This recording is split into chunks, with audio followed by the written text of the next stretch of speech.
everyone. Welcome and thank you for joining us again. I'm Diane from Kent District Library's Programming Department, and I'm so excited to be sharing with you this series of videos created by the Library of Michigan for the 2021 Michigan Notable Book Award winners. These author conversations introduce us to the incredible writing talent in our state and prompt those questions that you might ask if you were to meet those authors in person. We learn about how they got started, what inspires them, and those unique details about their award-winning book that will inspire you to read.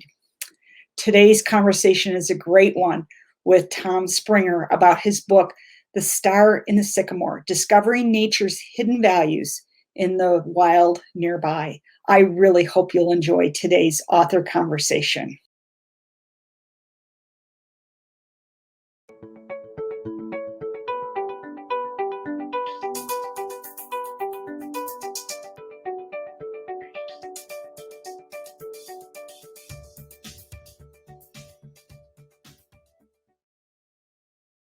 Hello, everyone. This is Tim Gleisner, Head of Collections at the Library of Michigan, talking today with author Tom Springer, winner of the 2021 Michigan Notable Book Award, The Star in the Sycamore, and also previous award winner in the book is called Looking for Hickories.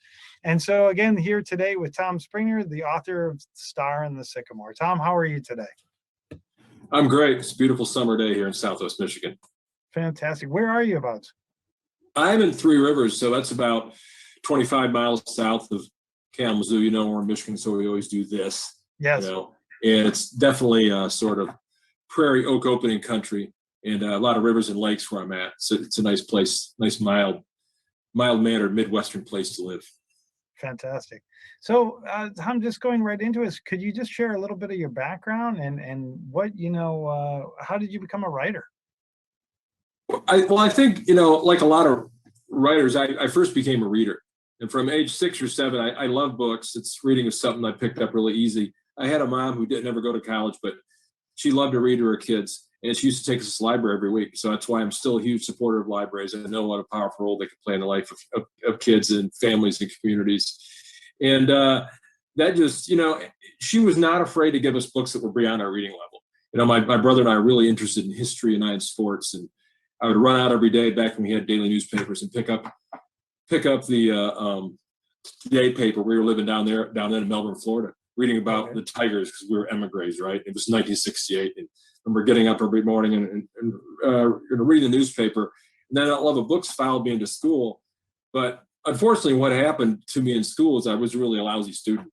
I got bad grades, and I would always want to do the readings, if we were assigned a reading, but I never got around to do the assignments or taking studies very seriously. So I graduated from high school with a 1.9 GPA, no plans of going to college. My dad is a barber. He told me to learn a trade, told me to learn to do something with my hands.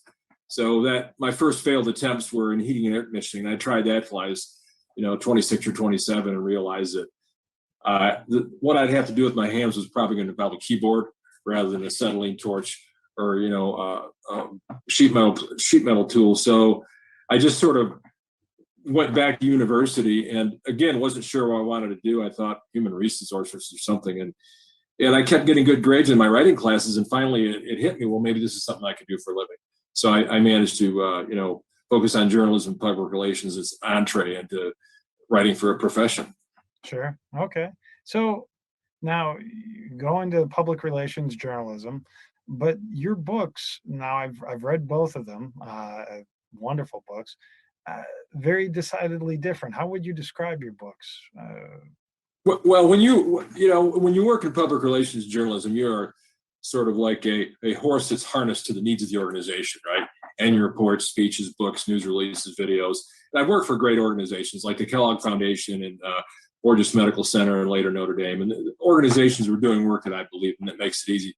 At the same time, when you come home, a writer has to have a voice. And as you get into your 30s, at least for me, I wanted to have that voice about writing about my life, not what a 60-year-old, foundation president from the East Coast is a great guy, wanted to write about. So, and what really struck me in my studies was the power of the natural essay, especially I would say Aldo Leopold, and Oh, yeah. in the Sand County Almanac, of how it could combine that first person experience with factual information. And that was really powerful to me. And like a lot of things from your writer, you aspire to do something, you have to gradually work at it. But I like to have that duality in my life. In my organizational writing, was always third person. The I can't be in it. But in my home front, where my wife and I bought an old farmhouse to fix up when I was, in my late 30s, that becomes sort of the genesis and inspiration for the other type of writing I wanted to do. And the two really do complement each other. But I think, we embarked on this project to fix up this whole farmhouse and restore these 4 acres. Just a lot of great material there for, especially my first book, for writing about what the story of how that came to be and what it meant to us as people and how it connected us to community and the natural world around us. Well, that's fantastic. So, I mean, I'm from Wisconsin originally, and Aldo Leopold, I mean, he's kind of a hero in the naturalist world. And I mean, so when did you read Sand County Almanac? What was, and how did you even come across that? Not everyone knows about that. Well, my mother was always going to garage sales and bringing home books. And that was one. There was Civil Disobedience and Sand County Almanac, both these beat up sort of weather-stained, volumes that she brought home, and I started reading it. Right. And I would say in my mid-20s, I read it as a story, right? Because I liked the story of the environment. Later on, when I saw what he was really describing was this whole notion of ecology, which nobody had ever seen before, right? There's always that famous instance where he's, when he was working with the Forest Service in Arizona, he killed the wild wolf on the mountain because they were considered predators. It was this very, good, bad, view of the natural world. And he saw that dying flame in the wolf's eyes, and he saw that there's more at work here. This wolf had a role in this mountain, the ecosystems, every pieces all work together. Right. And as I progressed in my studies, I saw more of that. And I moved into reading about Wendell Berry and reading about, different views of conventional agriculture and what communities involved in terms of people in rural America. And I think, it's through your reading you sort of grow, because I wasn't either of those things. I wasn't a scientist or a farmer, but I like sort of pursuing those themes in my own work. Well, I mean, I think what's amazing about your work, I think what struck me with your first book, Looking for Hickories, and The Star and the Sycamore, equally so, is how you find, I mean, like you take the very common ordinary and make it, it's kind of trite to say, magical. I mean, like just the way you describe, nature down the road. That's how I've always described your books. I mean, it just, basically something that you drive by every day, things that you've heard about. I mean, it's because of your books I even discovered what a pawpaw fruit was. I think it was in your first book. But I mean, how do you stop? How do you stop and just like go, yep, I'm going to write about this? Because to me, that's something I would just drive by and not even pay attention to. But you like literally like drill down. And I'm sorry if I'm getting too far ahead, but that's what I find amazing about your books. Well, I think we're all born with a natural curiosity, especially children. When I was a kid, I was taken to the seashore a lot by my parents and just go play out there, and you get knocked over and the waves knock your swimming trunks down and you full of sand, you get back up. But I think it's about what I call the wild nearby. It's about paying attention. I mean, for one reason, Tim, I've lived here for 26 years, so I am sort of intentionally grounded myself. At a monastery, monks take what they call a vow of stability, where they're going to not leave the place and spend their time there. I haven't done that. I'm married and not a monk. But that notion is that that being present, and it is true. Like you can walk down the same road 25, 50, 100 times, and then you can see something different. It was there all along.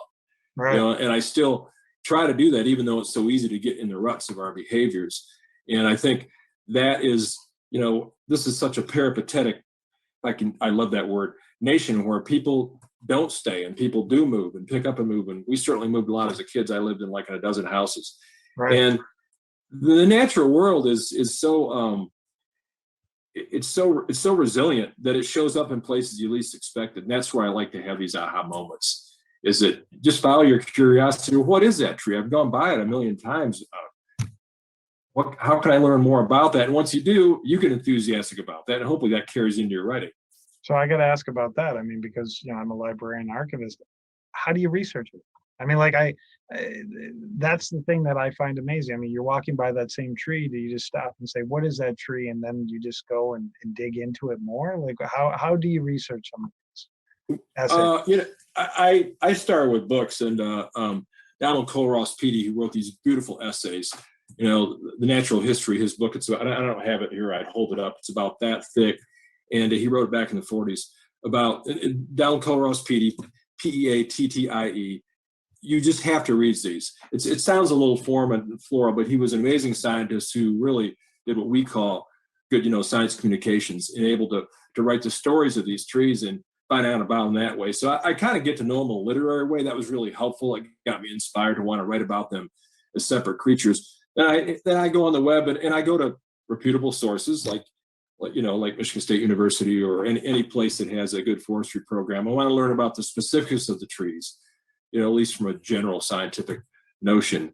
But these trees always have a lore because, the pawpaw tree, the hickory tree, there's always some lore back to when they were an integral part of people's lives, whether the nuts for food or the pawpaws for food for the Native Americans. And so there's always that strong human connection. And then if you look forward, a lot of nurseries still sell these specialty trees. For instance, you can find from them, what people are doing with them now. So anyway, I start with Petey and some of the, and certainly, Thoreau has written about some of these species, but then you triangulate between your experience, the sort of literary explanations, and the scientific ones that explain, the tree's basic purpose and role and, habitat, that sort of thing. Sure. So I got to ask, I mean, has nature writing, if I may call it that, or nature essays, has that always been your choice, or have there been other genres that you write, or is that the one that you probably gravitate towards the most? In my personal writing, because I work for a big foundation, the Kellogg Foundation, they work in, health, agriculture, early childhood, racial equity, I got to travel to, Southern Africa and Latin America, human development. So I've got to write a lot about a lot of, wonderful themes. But when I'm on my own, this is the natural world, right? That's the thing that I'm most curious about. And I just find it to be an endlessly productive and enriching source of because you can't get to the bottom of it, right? You can't get to the bottom right about the natural world.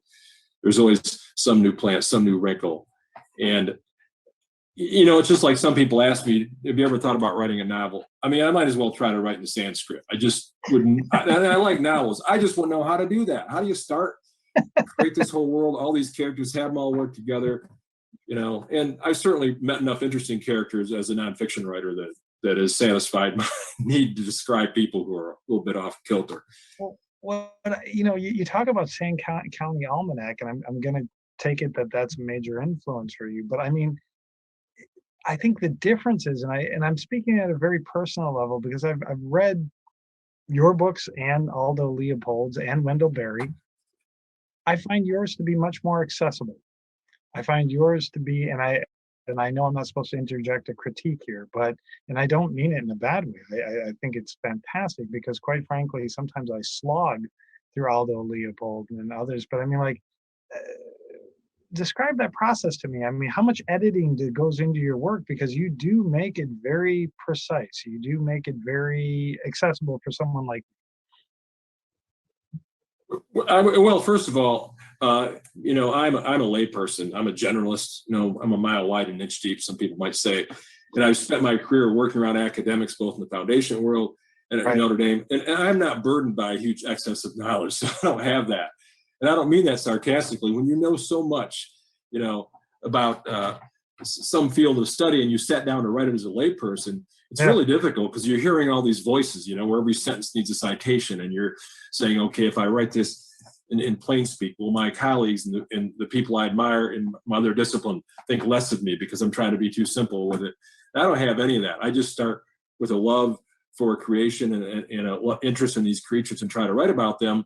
And on the flip side, I'm trying to be accurate. I don't want to misrepresent any species. So whatever basic science I include in there, I really want to get that right because I don't want to lose that credibility. Sure. But the process, man, the process, and I think I got slower as I got older. And the process is just with a lot of rewriting.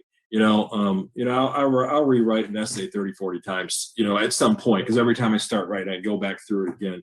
And that's probably a bit sort of obsessive, and it's not always effective. And sometimes I'll say, wait a minute, that version I did 3 or 4 versions ago, that was actually better. But I think because of how I write, I try to make a big deal out of small things. The prose has just got to be right, because it's the quality of the writing which I try to attain that is going to make it work. Because the subject matter, as you said, it can be pretty mundane. Okay, I planted this tree in my backyard and I waited 5 years for it to put on fruit, right? You've got to try to bring some life and experience and interest in it, because Right. as my professor, Eric Friedman at MSU, used to say, journalism professor, the easiest thing for anyone to do is to quit reading, right? So, you can lose people if you feel it bogged down. And that's one more thing.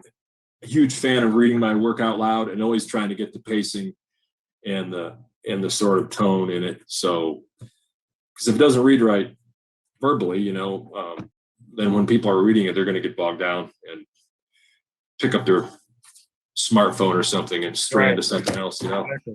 Well, I mean, so I have this vision of you like walking the nearby woods or the nearby roads, down a gravel road with your notebook. I mean, do you always have a notebook in hand and you're like, yep, that's a good idea for another essay? Or I sometimes when I'm on assignment, I'll do that. For the most part, I feel it's really important to make your life a lived experience, and to, because it's almost like when you're trying too hard, I think you end up forcing. So if I'm going to go up to, in a couple of weeks, I'm going to go up to Keweenaw Peninsula. We're going to stay at Eagle Harbor, beautiful little place in the lake. And I'm going to go out there and I'm just going to enjoy hiking and kayaking and looking for stones on the beach. And if I've had my senses fully engaged and absorbed in that experiences, then when I come back, I can reflect on it and pick what's most meaningful. But I feel like if I'm there at the notebook, I mean, I could take some notes if I was on assignment, but it sort of interferes with your pure enjoyment of it, Right. And I know on my honeymoon, we went out west to visit 3 or 4 states, and I wrote a series of 6 or 7 travel stories and for the local newspaper. And and all of a sudden I'm taking photos and my camera jams or something, and then I'm all in a bad mood for the day. And here I am on my honeymoon. So I heard about that. I'm like, so you kind of have to make that secondary. I mean, in some ways, I think it's a bit sad if your life is totally thinking about what you're going to write next, because you want to authentically live a life which gives you the good fodder for, powerful writing anyway. Well, that's something funny. You mentioned your honeymoon. So the first time when I got a hold of you, you had told me, you had said, my wife told me I better get the second book out because, I'm a slow writer and, basically it'll never come out. How long have you been writing these essays? I mean, like how long, and I, even going back to Looking for Hickories, which I think came out maybe 10 years ago, 12 years Right. ago. How long have you been doing these essays and writing and rewriting these essays? No, it's embarrassing to say, man. There's 36 essays in the book, and it took about 18 months to really finish about a third of them. But some of them have been around for 15 years, and I, some of them are early experience with my children. I have one in there about going to a friend's house and learning how to bake bread. Right. And so these things are 10, 12 years old, and it's, but yet other ones, it takes that long to sort of get the perspective to write them, because when I came to all of them, I didn't feel the quality of writing is where it needed to be. I didn't feel they were fully developed. I didn't feel they were clear. And some of them have been published, Michigan Blue Magazine, it's a wonderful magazine. And that's in places like that, or Notre Dame Magazine, but the other ones were just there. And as you can see, I haven't worked at it nonstop. I mean, when I wrote a first book, I said I never planned to write a second book. But the essays sort of kept piling up, and I thought I really need to do this. And so, yeah, some of them are, 15, 10 years old. Other ones more recent. Well, I think they stand the test of time. I mean, anybody who read this book in the committee, I can tell you, I mean, we all knew right from the beginning, like, this is a winner. Like, we knew that the quality of writing and just the subject matter and everything else, we're like, yep, this is a winner. We don't have to go any further with this book. There was really no discussion. It was a winner.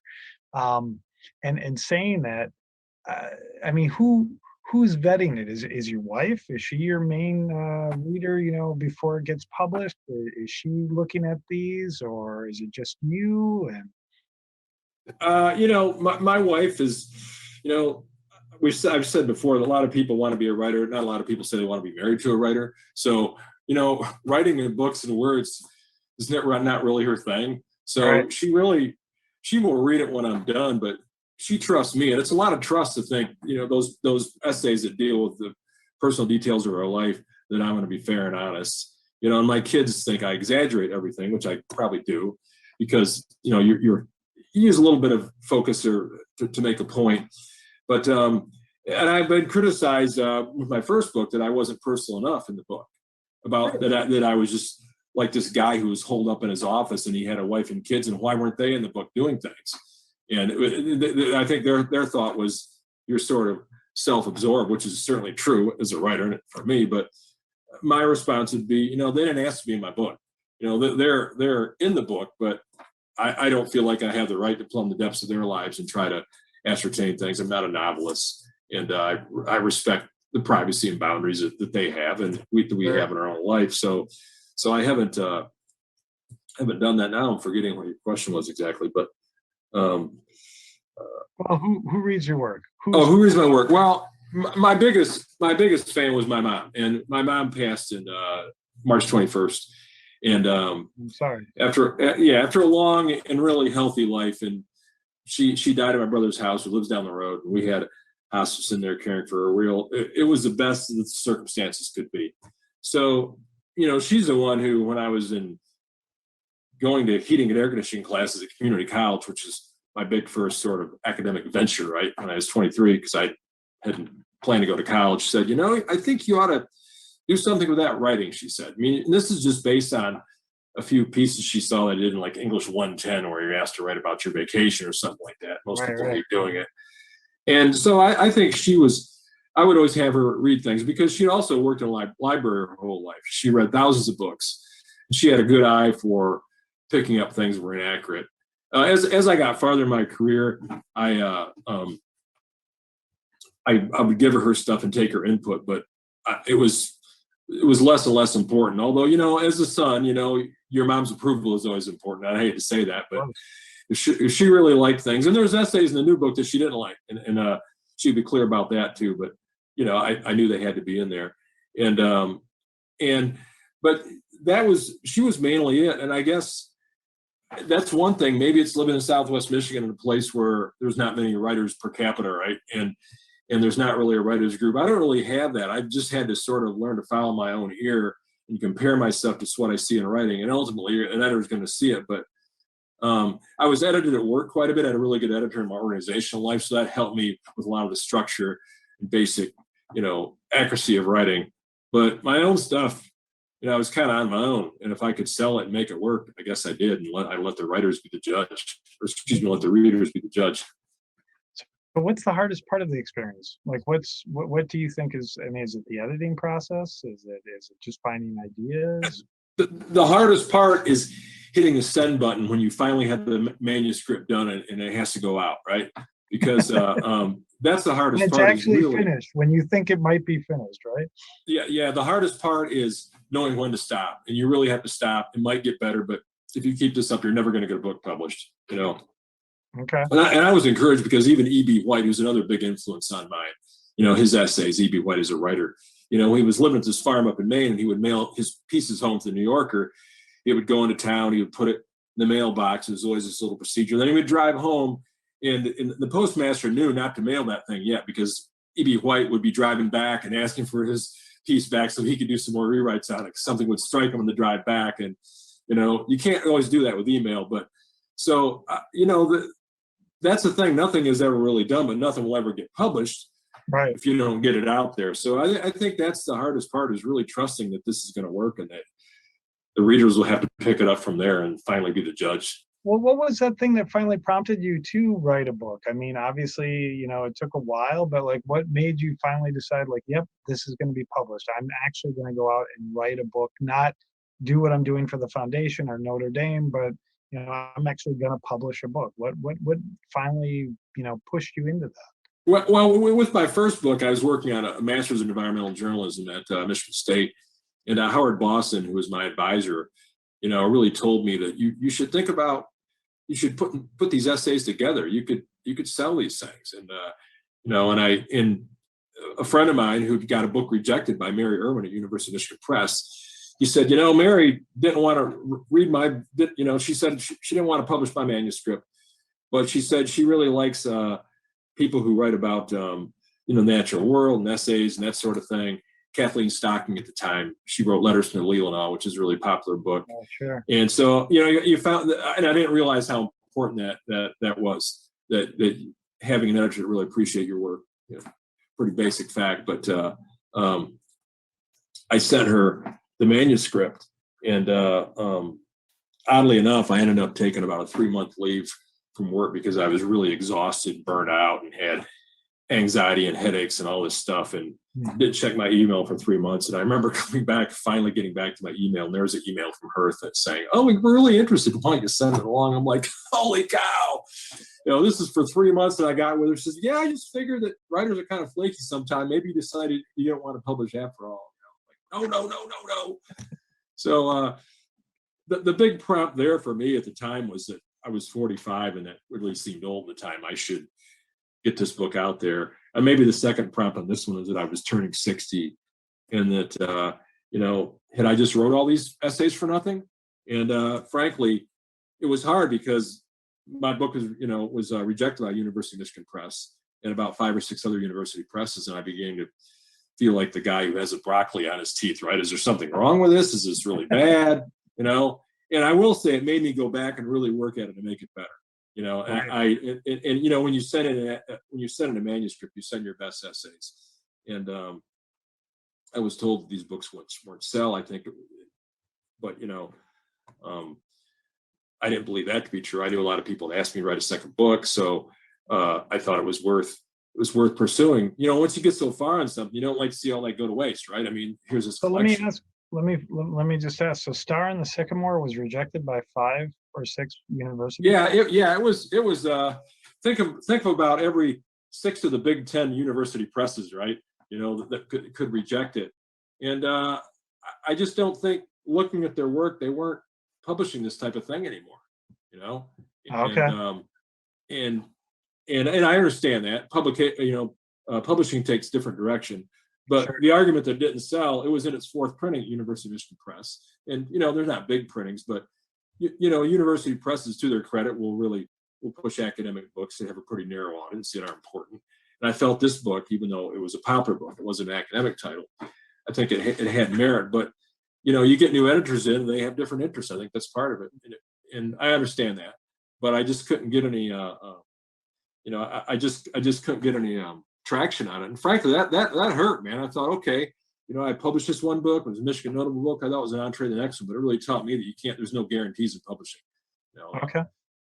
I think for John Grisham maybe, but for guys like me, low on the list, it's like baseball, I guess. It's what you're doing today that counts. Sure. So let me ask you, I mean, like, what's the significance of the title, Star in the Sycamore? What is the significance of it? Well, the title came from my daily walks down the road, which can either be like a Via Dolorosa, where I'm sort of contemplating on what went wrong in the day, or it can be sort of like the word I'm looking for is labyrinth, Right. But I won't go down that route. Well, anyway, the road that I walk every day, you go down there long enough, you pay attention to trees, and you start to really study them closely. I even have names for a few trees, which I don't want to get into because that's really even more weird. But there was this beautiful sycamore that I would pass, and it had its both of its arms are sort of raised up, almost Right. like a this touchdown Jesus position, if you're a fan of Notre Dame or not. Right. And these 2 arms raised up, and it's such a beautiful tree. And sycamore branches have this wonderful knobby, almost human look to them, like elbows. And I was walking that one late night, and I saw, because of the way the tree is oriented, I was looking south, I could see the dog star.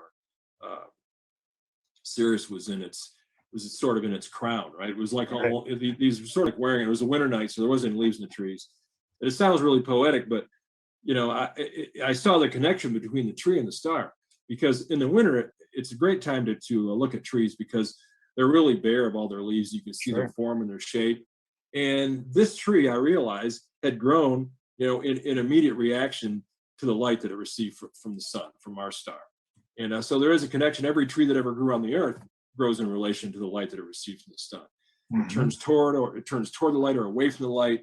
There's certainly a spiritual metaphor there to people too. We are formed, I think, when we turn toward the light of goodness and love and health and holiness in our lives. And when we turn away from it, we can become shriveled and misshapen, and we don't reach our potential. So here was this tree, and here was a star that was settled in it. And I could see the connection between that and the universe. And going down the road, you see the trees, you see it really well displayed, because even on a dark night, trees stand in black relief against the sky, which is kind of gray. Mm-hmm. And you can see how they've grown and twisted, because to a tree, light is everything, right? I mean, they get nutrients certainly from the earth, but to see that form and shape, and it was embodied in that tree, in that star in the sycamore. And I thought that was sort of represented what the connection that I wanted to make between the very local and immediate and the universal. Nice. Really, I mean, that's a lovely description. Let me ask you this. Your first book was criticized for not being personal. Did you try to make up for that in The Star and the Sycamore, or did you try to just continue with what you were doing with Looking for Acorns? I didn't, because, again, I'm not principally writing about my family. I'm writing about my experiences in my community. My family are part of that. In the degree that I can, I have an essay. One of my favorites in the book is when I took my daughter out to a local public access, where we took our canoe and we turned it upside down. Have you ever done that? And you come up underneath it. Yep. You can really hear the sound outside and see the water. It's like being in a glass bottom boat. Right. So I write with them in that respect, right?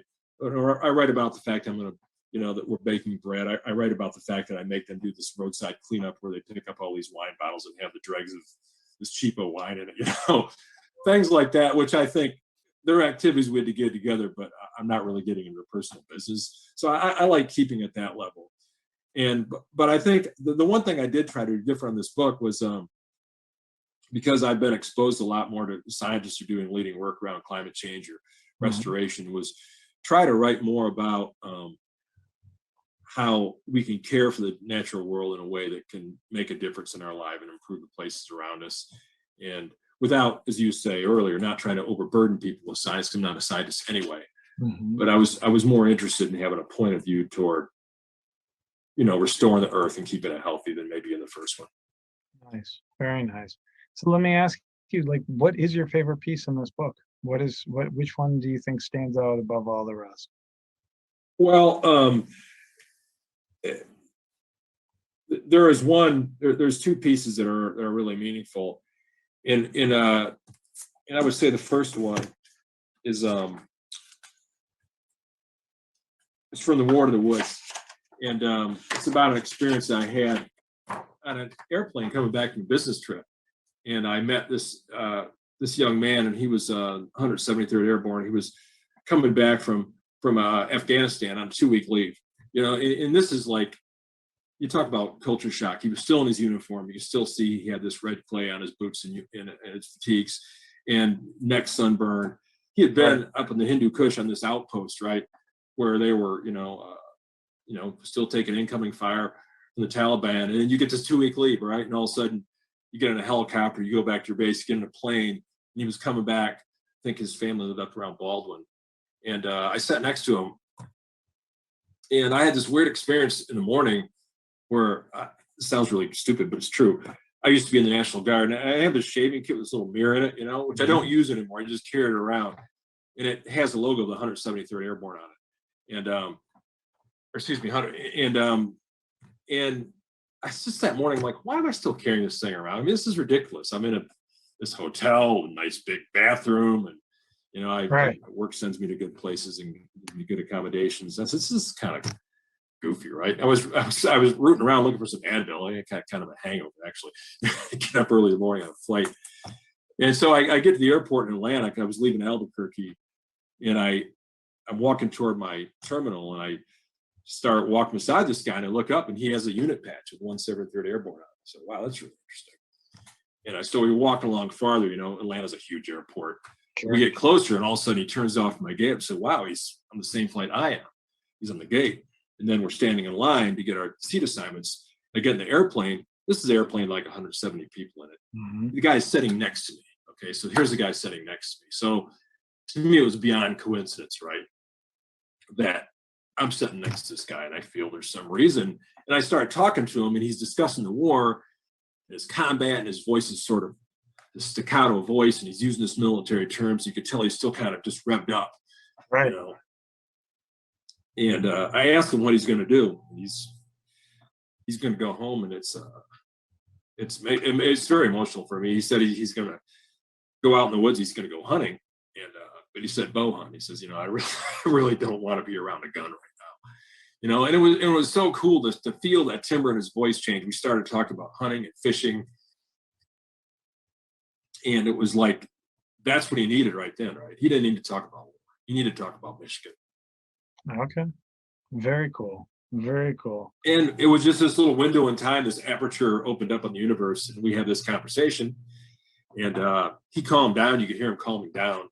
We get off the plane in Grand Rapids, and I see his family there. I'm like, okay, I'm not going to follow the guy around, but it was just this moment in time that for whatever reason, I felt like that was what I needed to do.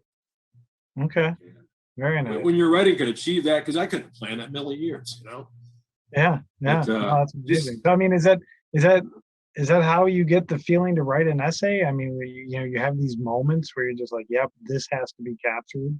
And I mean, there are things I deeply care about. It doesn't usually happen about that. I mean, as a writer, if you didn't write about that, you'd have to be crazy, right? Because this guy fell out of the sky. I was placed beside him. We had this great conversation. I don't know what difference it made in his life. It mellowed him out enough, at least so he could meet his family, Right. But so that's one of my favorites, and I would say that another one, another big favorite is at the end. It's called The Appeal of a Well-Simmered Life, and it's about my mother-in-law and a story she told me that I hadn't heard, and I'd known her for about 25 years at that point. She was raised in down around the New River, down around Blacksburg, up the mountains.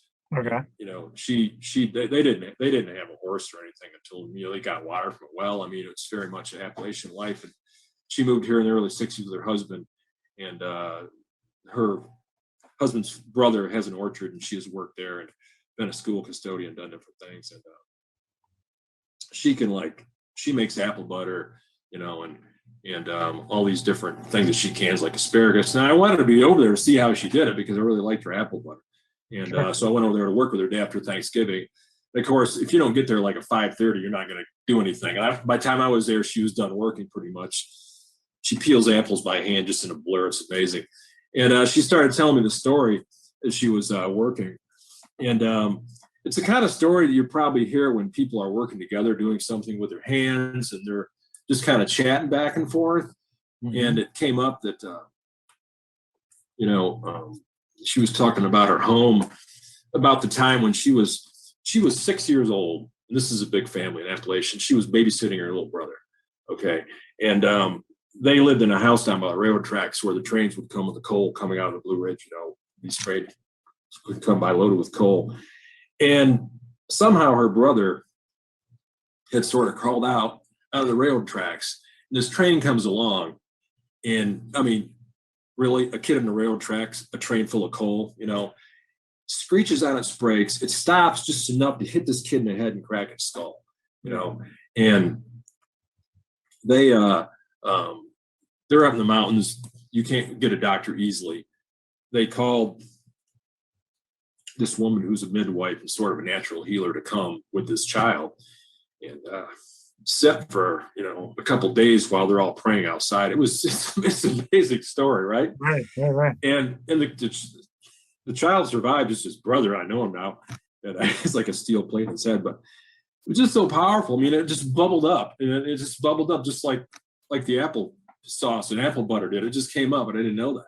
Wow. And to see her tell it now, and to see her still feel bad because she wasn't doing her job as a good sister, at 6 years old. It's just amazing the power of stories to just reach out like that across the decades and to be able to tell that was really an honor on my part. And I don't know if her family knew that well, right? It just sort of came out, right?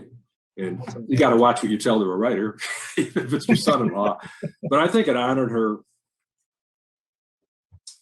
It honors her life and her character. So sure. So let me ask you, do you have a third book in you? Do you think a third book is coming?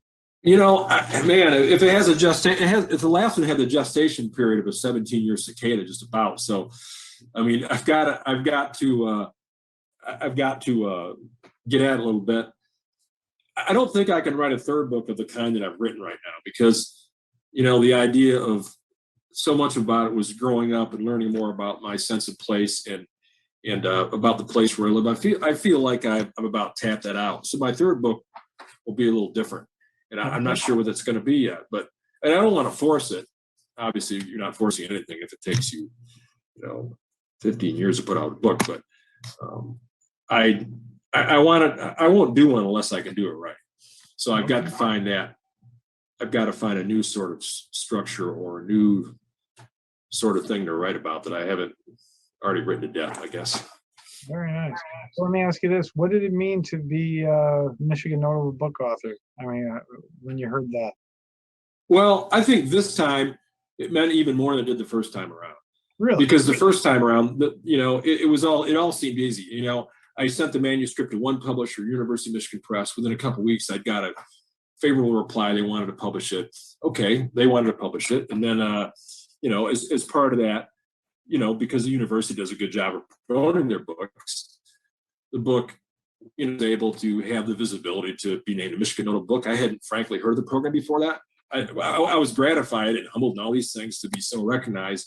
But the second book, because it had been so long, and for a couple of reasons, I got so many rejections on it. And secondly, because I did something I thought I would never do. I mean, this book is through Mission Point Press, which does high quality work, but at the end of the day, it is still you're still self-publishing through them. That is the model.